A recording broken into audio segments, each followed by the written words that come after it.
Evangelho de João, capítulo 9.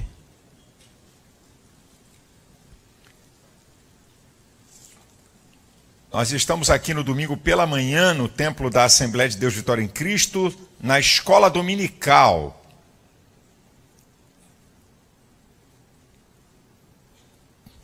Capítulo 9, versículo 11. A primeira parte do versículo. Evangelho de João, capítulo 9, versículo 11. A questão que envolve a cura de um cego de nascença. E começaram a investigar sobre como é que ele tinha sido curado. Então a resposta está aqui. Respondeu e disse: o homem chamado Jesus. Eu quero falar sobre o homem chamado Jesus. Em primeiro lugar, o Deus que se fez homem. Por isso ele é chamado de Emanuel, o Deus conosco. Jesus foi o Deus que se fez homem e, como tal, ele se submeteu às etapas da vida de qualquer ser humano. Em Lucas 2,51, diz que ele, como criança, era sujeito a seus pais. Depois você vai ver Jesus como homem, com uma profissão. Está lá em Marcos capítulo 6. Quando ele volta à sua cidade, não é esse o carpinteiro? Então Jesus tinha uma profissão e era produtivo. Também, como homem, ele possui uma família. Não estão aqui a sua mãe e seus irmãos? E Jesus também, como homem, se comportou como adulto. Em João 2,4, quando ele diz, quando sua mãe cobra a ele naquela festa de casamento, e Jesus diz para aquela mulher: mulher, que tenho eu contigo. Jesus está mostrando que ele é adulto. Eu falei aqui numa mensagem que tem muito marmanjo precisando dizer isso para sua mãe. Mulher, que tenho eu contigo. E tem muita esposa pedindo para o marido dizer isso para a mãe dele. Mulher, que tenho eu contigo, porque o que tem de mães dominadoras, na linguagem psicológica, castradoras, certo? Que querem colocar filho em lugar de marido, que querem colocar filho em lugar do marido que não faz o papel de marido. Então elas travam aquele filho como propriedade e os caras casam dependentes de mamãe e arrumam um monte de confusão dentro de casa porque a mulher não casou com o homem para dividir ele com a mãe. Correto? Mulher não casa com homem para dividir com a mãe. E Jesus dá aqui uma em cima de Maria. Ei, que tenho eu contigo? Quem é você para vir aqui me cobrar? Vai ficar pega leve, certo? E Jesus, como homem, ele servia a Deus. Ele era submisso ao Senhor. João 6,38, ele declara: eu desci do céu, não para fazer a minha vontade, mas a vontade daquele que me enviou. Agora, o interessante do homem chamado Jesus é que falam dele antes dele nascer. Ah, pastor, mas isso é normal. A mulher está grávida, já começa a falar do filho, já começam a dizer da criança. Eu não estou falando de período de gravidez. 1000 anos antes do aparecimento de Jesus Cristo, já se falava dele. O Salmo 22 é um salmo messiânico. Fala do sofrimento e triunfo do Messias. Deus meu, por que me desamparastes? As palavras de Jesus. E depois, no versículo 28, diz: e o reino veio a ser do Senhor. Ele reina entre as nações. 700 anos antes do seu aparecimento, já se falava do seu sofrimento, não é? O seu jeito como ser humano. No capítulo 53 do livro de Isaías, diz que ele, interessante, não tinha parecer nem formosura. Sabe o que significa isso? Jesus não era bonito nem saradão. Ele não tinha parecer nem formosura. Não era um cara, sabe, másculo, alto, hein? E também não era bonito. Então essa imagem de Jesus é mentirosa. Essa imagem que dizem que é de Jesus, um cara bonitão, não tem nada com Jesus, porque Jesus não tinha nem parecer, nem formosura. Era homem experimentado nos trabalhos, né? Não davam importância para ele. E diz lá, também, 700 anos antes, falando do seu sofrimento, ele foi ferido pelas nossas transgressões e moído pelas nossas iniquidades. O castigo que nos traz a paz estava sobre ele, e pelas suas pisaduras fomos sarados. 700 anos antes do seu aparecimento, já se falava do seu nome, que indica características da ação dele em relação a nós. Esses nomes que Isaías está falando acerca de Jesus indicam suas ações em relação a nós, de Isaías 9,6. Né? E o seu nome será maravilhoso, Conselheiro, Deus forte, Pai da eternidade, Príncipe da paz. São nomes relativos às suas ações em relação ao ser humano. 500 anos... Mais de 500 anos antes do seu nascimento, já se falava como é que ele ia entrar em Jerusalém. Já se falava como é que ele ia entrar. Zacarias 9:9. Exulta, ó Sião, alegra-te, ó filha de Jerusalém, porque o teu rei vem sobre ti, num jumento, num asninho, filho de uma jumenta. Está falando da entrada triunfal. E também, Zacarias, no capítulo 11, versículo 12, fala do preço que ele seria vendido por 30 moedas. O seu nascimento é miraculoso, porque não tem, no óvulo fecundado, participação de homem. Por isso, a dúvida de Maria, quando o anjo chega e diz que ela vai conceber, Lucas capítulo 1, versículo 34 e 35, ela diz, como é que isso vai acontecer? Eu não conheço varão. Descerá sobre ti o Espírito Santo, e a virtude do Altíssimo te cobrirá, e o que de ti há de nascer será chamado Filho de Deus. Foi gerado pelo Espírito Santo. Por isso que Jesus é o homem Deus. Ele tem a parte humana e a parte divina. Por isso que Paulo em Colossenses 2:9 diz, porque nele habita a plenitude da divindade. Jesus era Deus e Jesus era homem. Agora, algumas características da trajetória do homem chamado Jesus aqui nessa terra. Ele era amado e odiado com a mesma intensidade. Ele era odiado pelos poderosos, era odiado pelos religiosos e era odiado pelos incrédulos. Ele era amado pelos miseráveis, pelos desgraçados e pelos pecadores. Aí não tem classe social. O primeiro milagre de Jesus em João capítulo 2 foi transformar água em vinho. Isso mostra uma marca. Uma marca. Você tem que entender que muitas vezes na Bíblia, quando alguma coisa é citada pela primeira vez, ali está uma marca. Exemplo, a primeira vez que o Espírito Santo é citado na Bíblia é lá em Gênesis 1.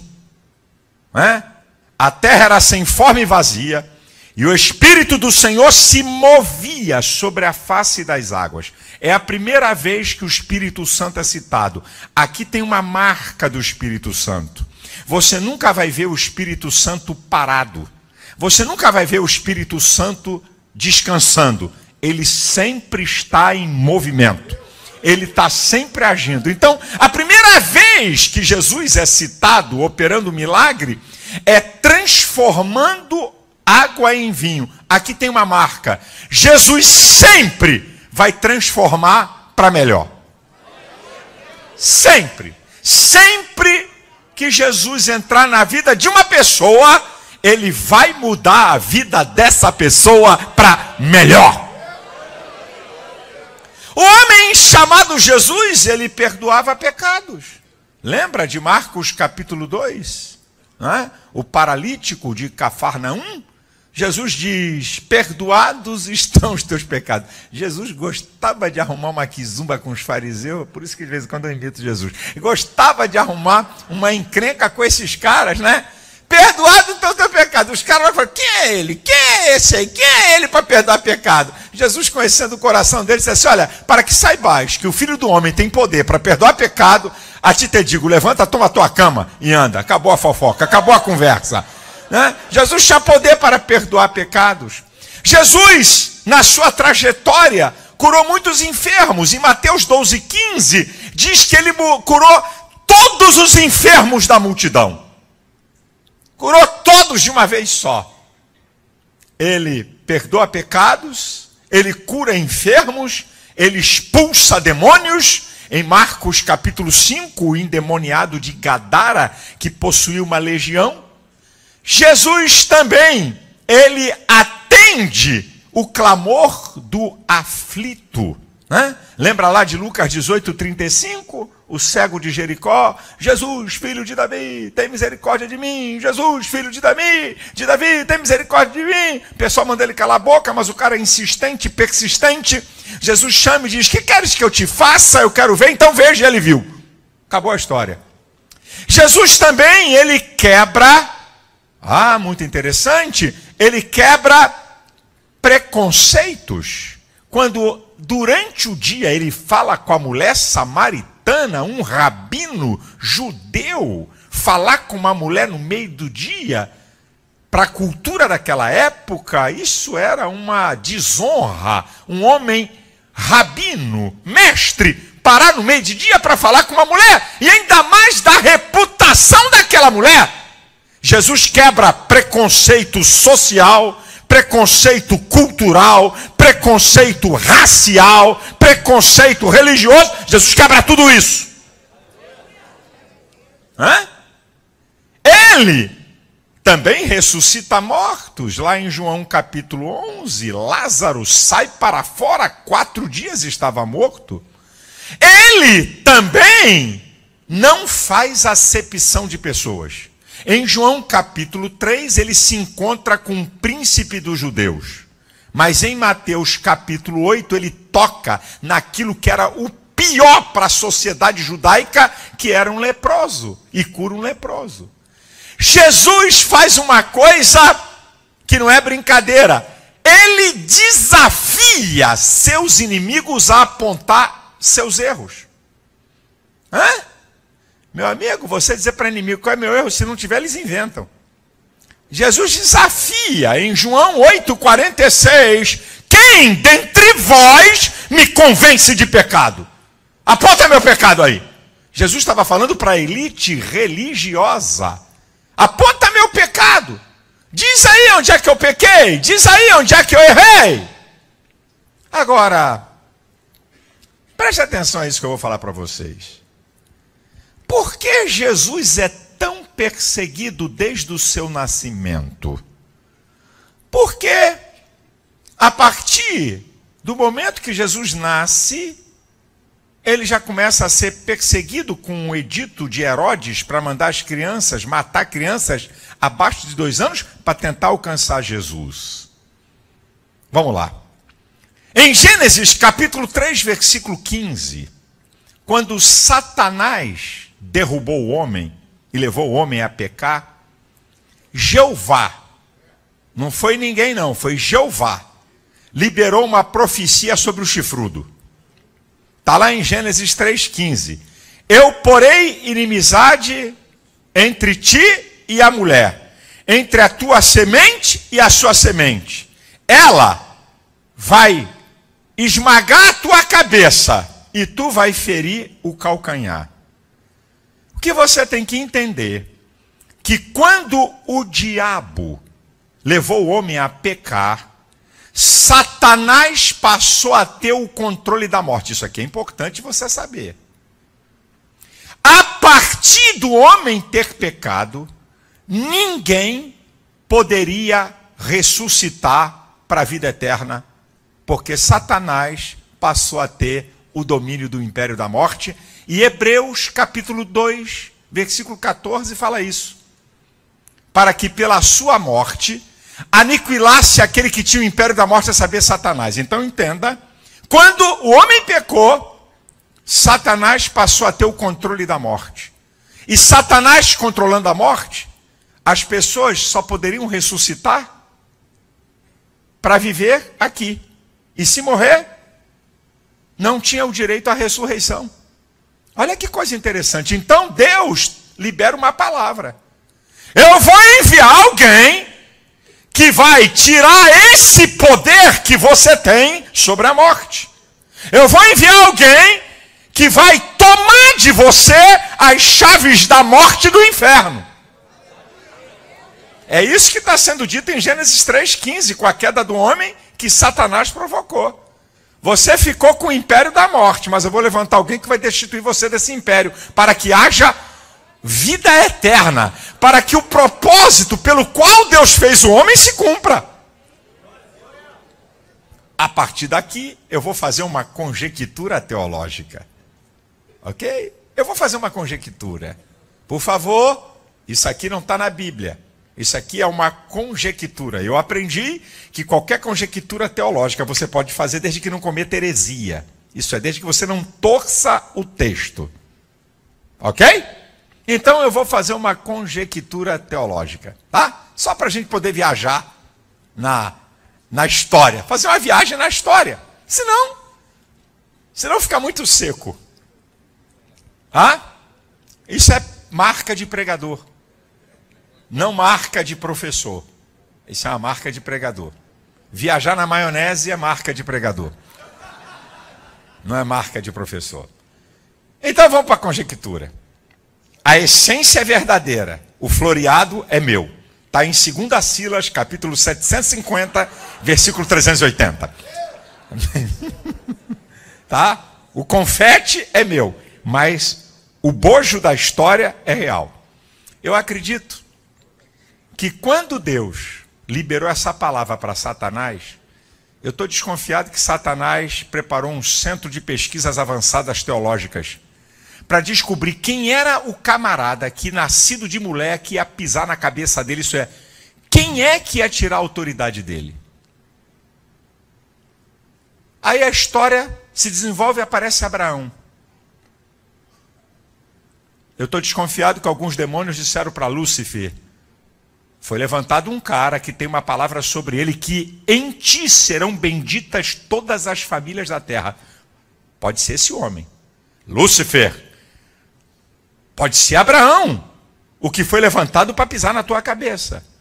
Mas aí, Abraão é precipitado, não espera a hora de Deus, gera um filho na escrava. Os capetas disseram: não, esse aí não. Quem não espera a hora de Deus, quem se precipita não vai pisar na minha cabeça, não. Esquece esse. O tempo passa, né? O tempo passa, Deus levanta Moisés.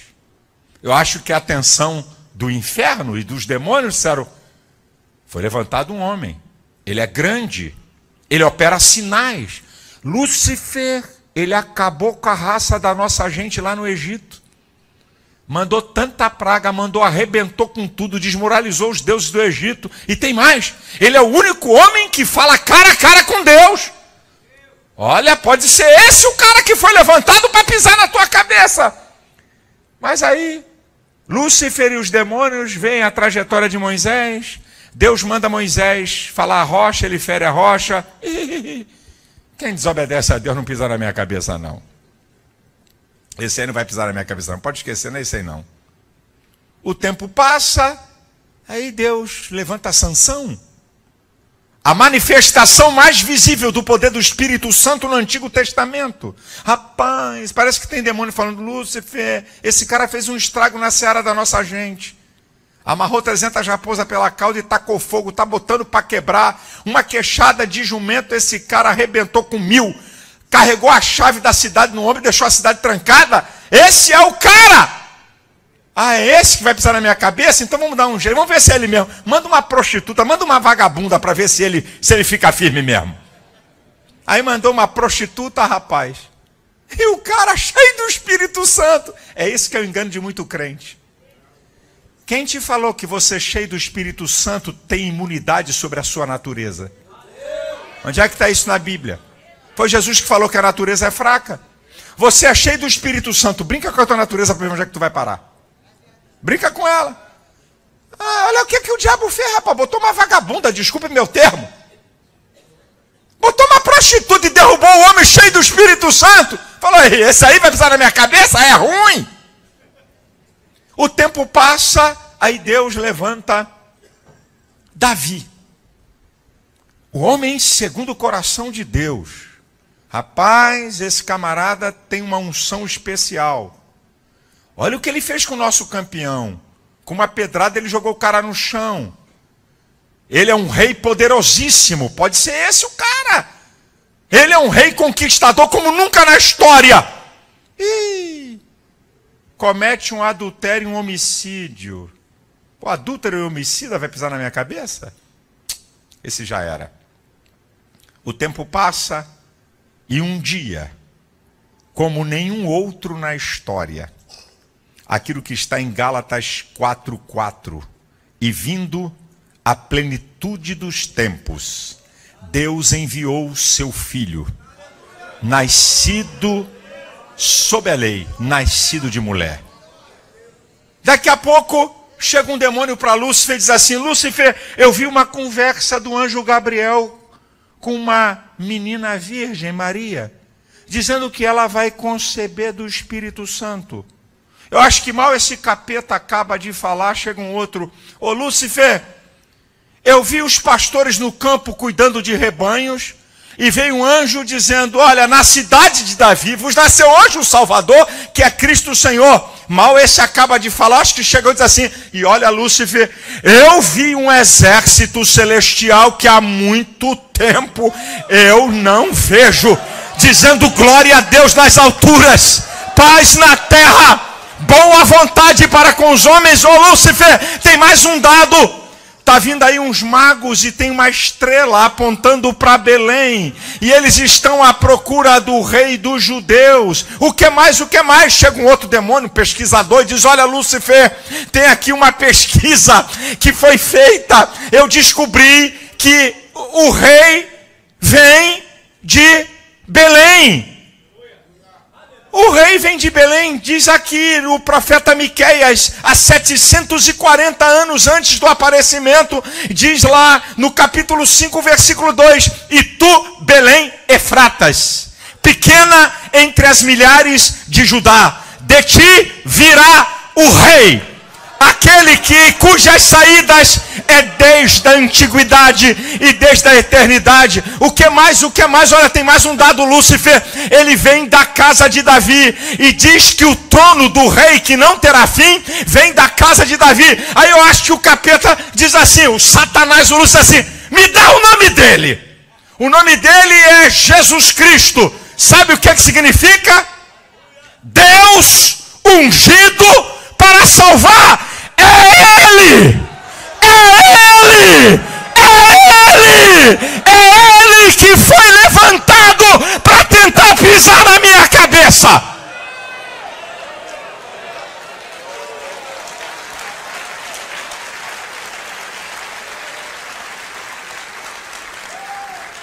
A partir daquele momento, imediatamente, Satanás tenta destruir Jesus, incitando Herodes a matar todas as crianças de 2 anos para baixo.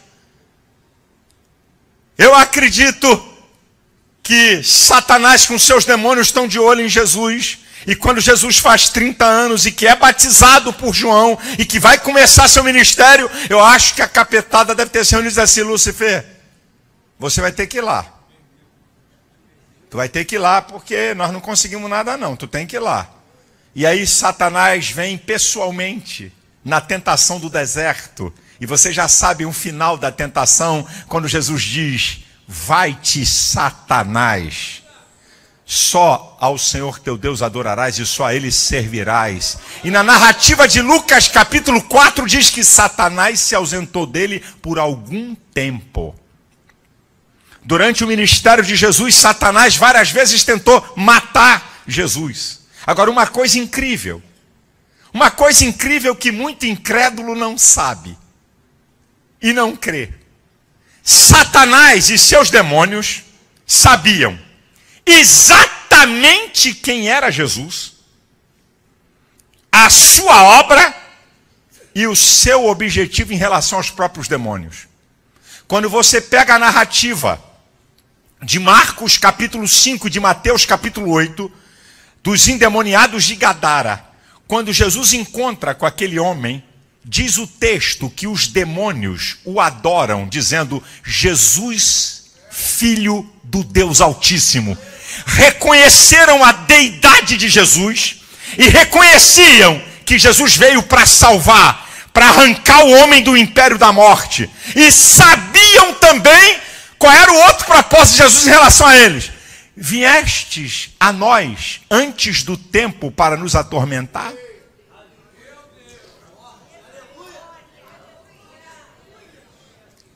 Talvez tenha algum incrédulo assistindo o meu programa.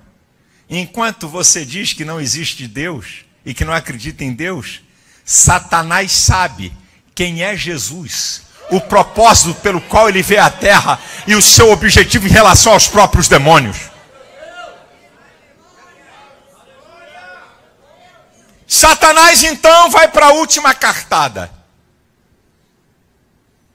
Vamos usar o amigo íntimo. Existe um salmo profético sobre Judas, que é o Salmo 41, versículo 9. Até o meu amigo íntimo, aquele que metia a mão no prato comigo, feriu o meu calcanhar. Está falando de Judas.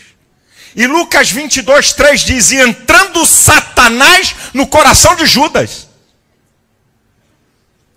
Satanás usou Judas.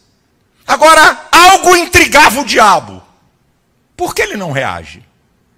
Você tem que entender o seguinte, que mesmo Satanás sabendo das coisas, a essência do caráter dele é mau. Então ele não consegue ver o bem. Ele não consegue ver o bem, porque a essência do seu caráter é mau, é maligno. Aquele cuja essência é má. Ele não consegue ver o bem, mas algo intriga. Por que ele não esboça a reação? Mateus 27, 14 diz que ele não abriu a sua boca. E o diabo não entende. Quando Pedrão tenta defender Jesus, para não ser preso, Jesus diz: guarda essa espada. Eu rogaria ao Pai, e ele me enviaria aqui agora 12 legiões de anjo. O que Jesus estava dizendo? No Antigo Testamento, um anjo matou 185 mil homens de guerra. Se cada legião tem 6 mil, são 72 mil anjos. Faz a conta, multiplica 72 mil anjos por 185 mil. Para você ver a conta que dá. Você sabe o que Jesus estava dizendo? Se eu rogasse o Pai agora, eu destruiria a raça humana e o planeta Terra, acabava com essa fofoca e voltava para a minha glória. Satanás não entendeu o que Jesus falou. Está lá em Mateus 26, 53. Satanás não entende isso. E vocês já sabem que o homem chamado Jesus é levado até o Calvário e morre. Permita-me mais uma conjectura. Eu acredito que em toda a história de Satanás foi a maior festa de arromba que o inferno fez. Parece que eu estou vendo tapinha nas costas do capeta. Lúcifer, você é mau, mau, mau. Você é o cara. Morreu. Morreu. Só que o diabo não entende os insondáveis propósitos de Deus. Só que Satanás nunca compreendeu que o próprio diabo é empregado de Jeová.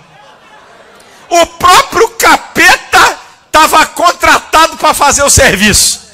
E pensando que era o cara, era na verdade o grande otário e bobo da corte, que estava sendo usado para o propósito de Deus.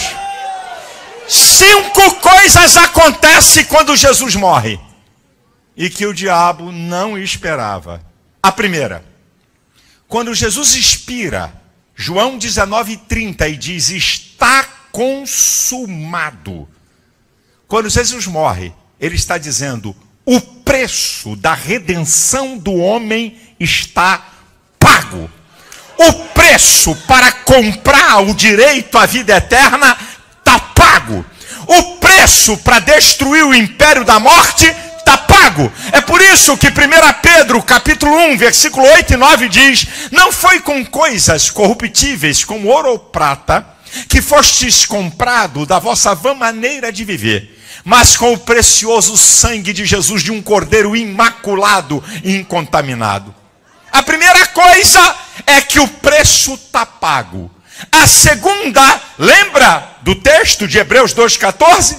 Para que pela sua morte aniquilasse aquele que tinha o império da morte. Jesus morre e vai aonde está o capeta no inferno, e está lá em Apocalipse 1,18. Eu que vivo e fui morto, mas estou vivo para todo sempre, e tenho nas mãos as chaves da morte e do inferno. Aprenda, quando Jesus morre, Paulo mostra o que acontece. Está lá em Colossenses capítulo 2, versículo 14 e 15. Que ele na cruz rasgou a cédula que era contra nós e a cravou na cruz.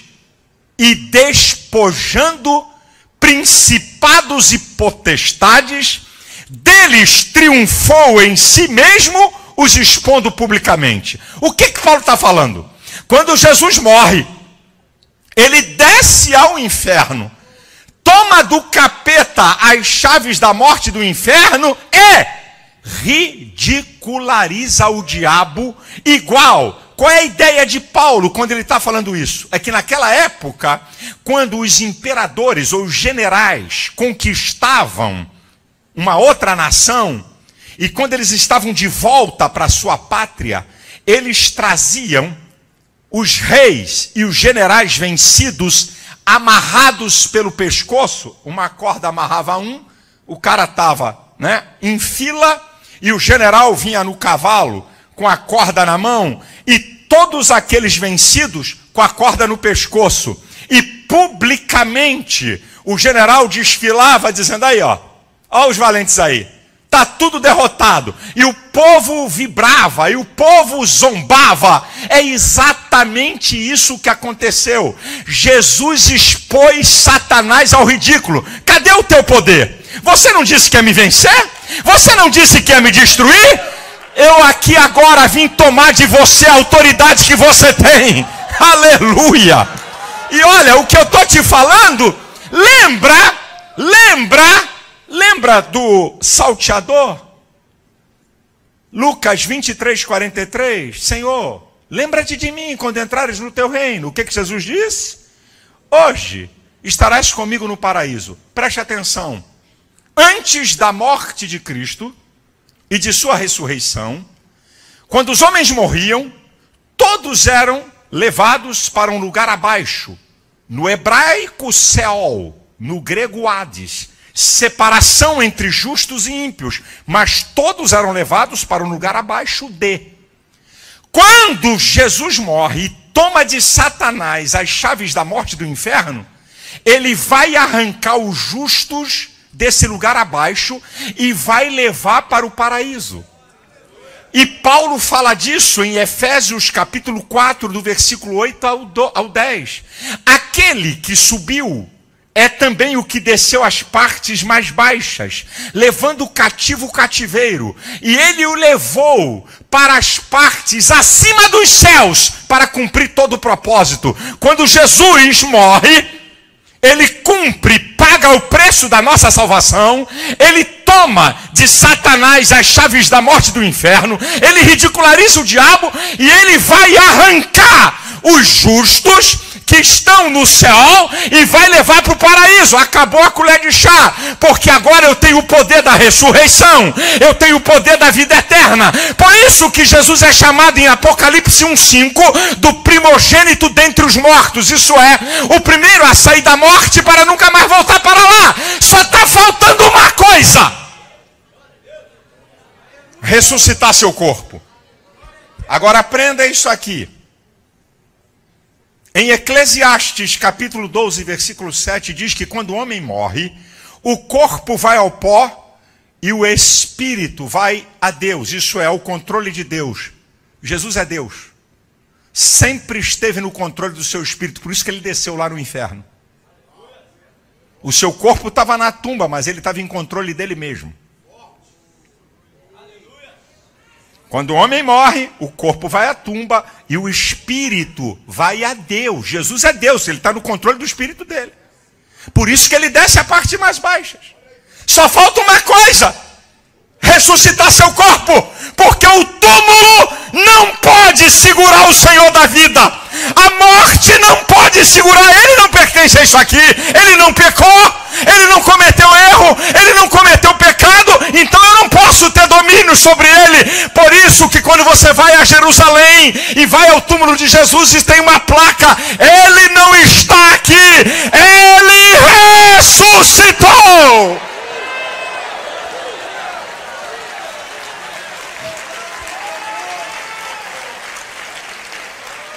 E é por isso que o Senhor declara em Mateus 28:18: é-me dado todo o poder nos céus e na terra.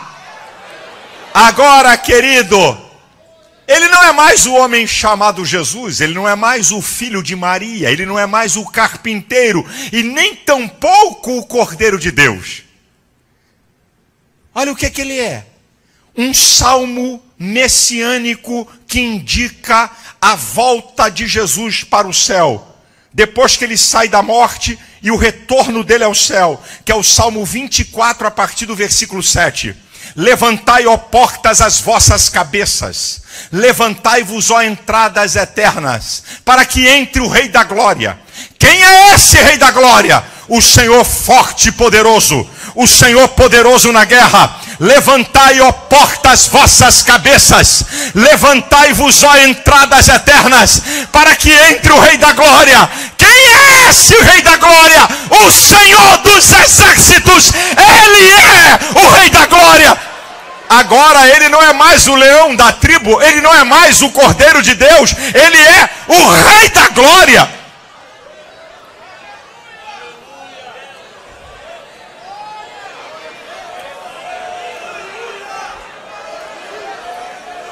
Olha a diferença do homem chamado Jesus para o Rei da Glória. Olha a diferença. O homem chamado Jesus não tinha parecer nem formosura. Homem experimentado nos trabalhos, de quem os homens escondiam o rosto. Ele era desprezado. Agora, olha, o homem chamado Jesus ressurreto, que é chamado o Rei da Glória. Eu vou sintetizar. Apocalipse capítulo 1, versículo 13 em diante, Apocalipse capítulo 19, a partir do versículo 11. Enquanto que o homem chamado Jesus, os homens zombavam dele, enquanto que o homem chamado Jesus, olhavam para ele e não davam valor, quando João vê Jesus, o Rei da Glória, ele desaba. Ele cai. E ele começa a descrever. Os seus olhos são como chama de fogo. O seu rosto brilha como o sol do meio-dia. Ele está vestido de um linho branco puro e fino. Ele tem um cinturão de ouro. Os seus pés é como do latão reluzente. Da sua boca sai uma aguda espada. Ele vem num cavalo branco. As suas vestes estão salpicadas de sangue. E na sua coxa está escrito: Rei dos Reis e Senhor dos Senhores. Ele não é mais o Cordeiro. Agora Ele é o leão da tribo de Judá, como diz Apocalipse capítulo 5. Ele não é mais o cordeiro que foi morto, agora ele é o leão vencedor. Oh, meu querido, oh, meu querido, é esse Cristo que nós exaltamos aqui nessa manhã. É esse Cristo que está vestido de glória e de majestade. É esse Cristo que está assentado à destra do Pai, cheio de poder e de glória.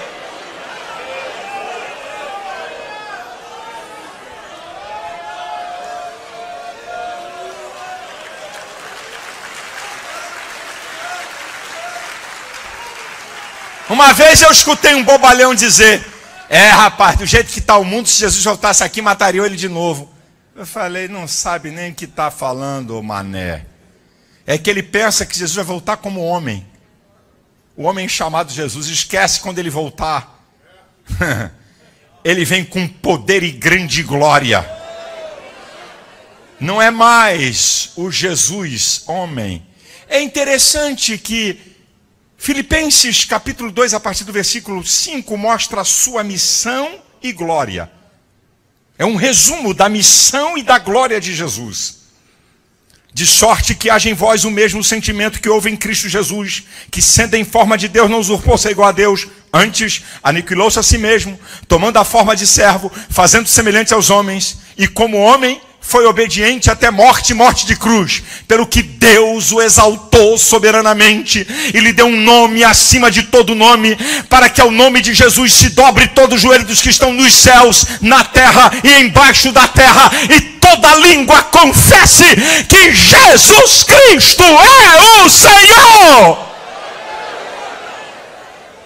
Meu irmão, nós não vamos ter problema disso, que nós já nos ajoelhamos diante dele. Mas vai ter um dia no tempo da eternidade, eu não sei quando, não sei qual é a hora. Vai ter um momento que nós como igreja vamos assistir de camarote. Quando o Senhor vai reunir todos os homens de todos os tempos. Quando o Senhor vai reunir todos os anjos das suas miríades e todos os demônios, e vai haver, não me pergunte como, só o texto está dizendo que vai acontecer, vai haver uma ordem que vai dizer: todos dobrem os joelhos e reconheçam que Jesus é o Senhor.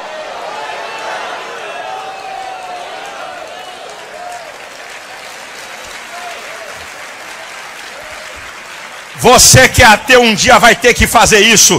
Você que é satanista um dia você vai ter que fazer isso. Você que é idólatra um dia vai ter que fazer isso. Você que adora deuses estranhos um dia você vai ter que fazer isso. Você que debocha do evangelho um dia você vai ter que fazer isso. Você que ridiculariza Jesus um dia você vai ter que fazer isso. Todo joelho vai se dobrar e declarar que Jesus é o Senhor.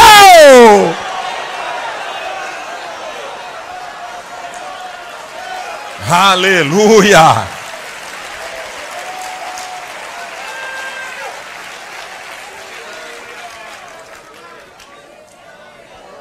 Ele é o Senhor. Ele é o Senhor. Ele é o Senhor. Depois nós vamos terminar cantando esse hino aí, viu, meu filho?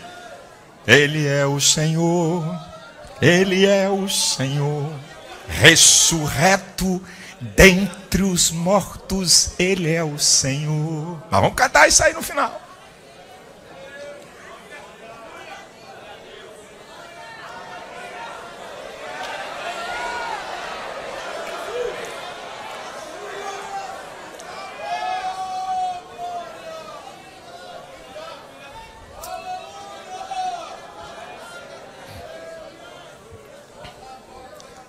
Quatro coisas do homem chamado Jesus, que agora é o Rei da Glória, que tem a ver conosco.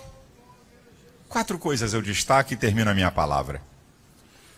Hebreus 7:25 diz assim: pode perfeitamente salvar o que por eles se chegam a Deus, vivendo sempre para interceder por eles. Não gostou do texto? Vou repetir para você entender. Está falando acerca de Jesus. pode perfeitamente salvar o que por eles se chega a Deus, vivendo sempre para interceder.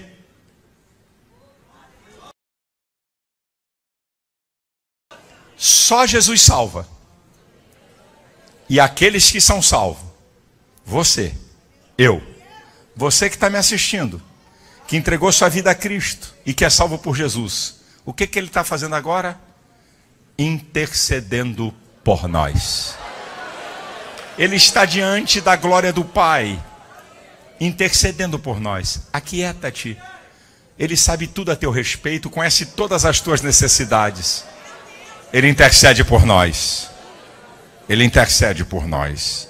Segundo, Mateus 28, 20. Palavras dele. Eis que estou convosco todos os dias, até a consumação dos séculos. Teu pai pode te abandonar. Tua mãe pode te abandonar. O pastor pode não saber nem quem é você. Você pode ser esquecido por tudo e por todos. Mas ele estará sempre com você. Terceiro, para você não esquecer, o que ele prometeu em João capítulo 14. Não se turbe o vosso coração. Crede em Deus e crede também em mim. Na casa de meu pai há muitas moradas. Se não fosse assim, não vos teria dito. Vou preparar lugar. E se eu for preparar lugar, eu voltarei outra vez e vos levarei para junto de mim, para que onde eu estiver, estejais vós também. Oh, aleluia! Ele vem! Ele vem! Ele vem! Ele vem buscar a sua igreja. Ele vem buscar para sempre, e sempre, e sempre, e de eternidade em eternidade estarmos com ele. E em último lugar, 1 João capítulo 3, versículo 2. Amados, agora somos filhos de Deus, e ainda não é manifestado o que havemos de ser. Mas quando ele se manifestar, seremos semelhantes a ele. E assim como ele é, o veremos.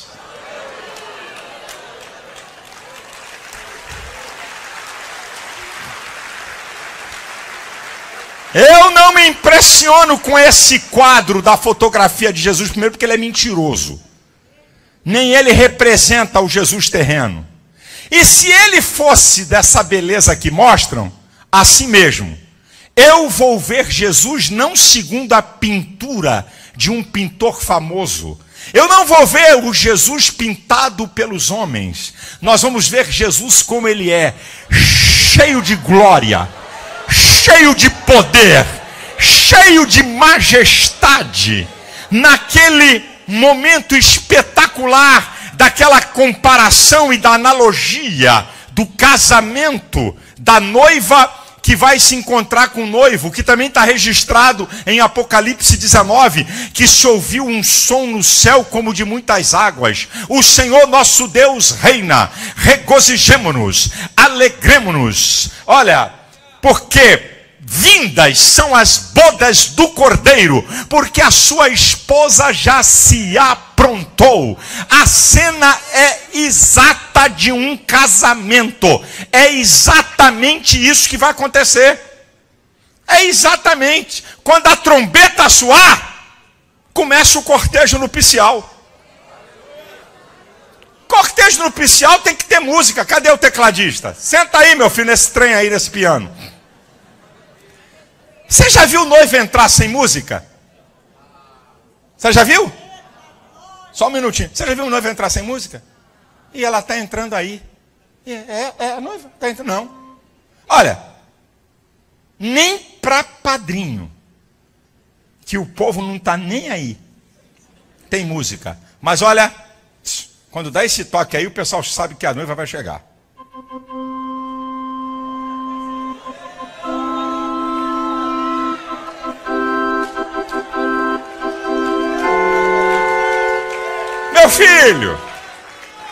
Meu filho, meu amado irmão, a Bíblia não está jogando conversa, está fazendo uma analogia do casamento do homem com uma mulher, do encontro da igreja com o seu Senhor.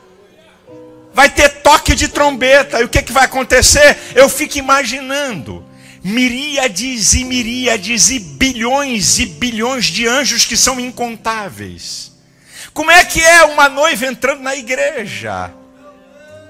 Todo mundo olha e diz, ela é linda, ela é bonita, olha como é que está arrumada. Eu fico imaginando quando a trombeta soar, que a igreja for arrebatada, quem é a plateia? São os anjos. E enquanto a igreja estiver no rapto para encontrar com o noivo, eles vão dizer, ela é santa, ela é pura, ela é vencedora, ela é magnífica, ela é incomparável. A noiva sou eu e você. A noiva é a igreja.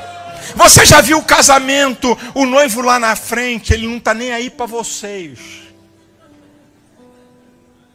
Ele quer ver a noiva. E a noiva não está nem aí para os senhores. Ela quer ver o noivo. A noiva quer ver o noivo e o noivo quer ver a noiva. O noivo fica nervoso. Eu já fiz um casamento agora sábado passado e o cara estava agoniado para ver a entrada da noiva. Chega até a sair um pouco do corredor porque o pessoal está atrapalhando para ver. Imagina quando a trombeta soar. Imagina, viaja aí, meu irmão, para qualquer tempo da eternidade. O homem chamado Jesus agora é o Rei da Glória. É o vencedor que está aguardando a sua noiva. Imagina o que nós vamos ver. É o negócio, eu quando chegar no céu quero ver Abraão. É que eu quero saber de Abraão, rapaz, quando eu chegar no céu. Não, quando eu chegar no céu eu quero apertar a mão de Davi. Que conversa fiada é essa, rapaz? Não, quando eu chegar no céu eu quero ver Paulo. Tá bom, isso tudo é secundário, meu irmão.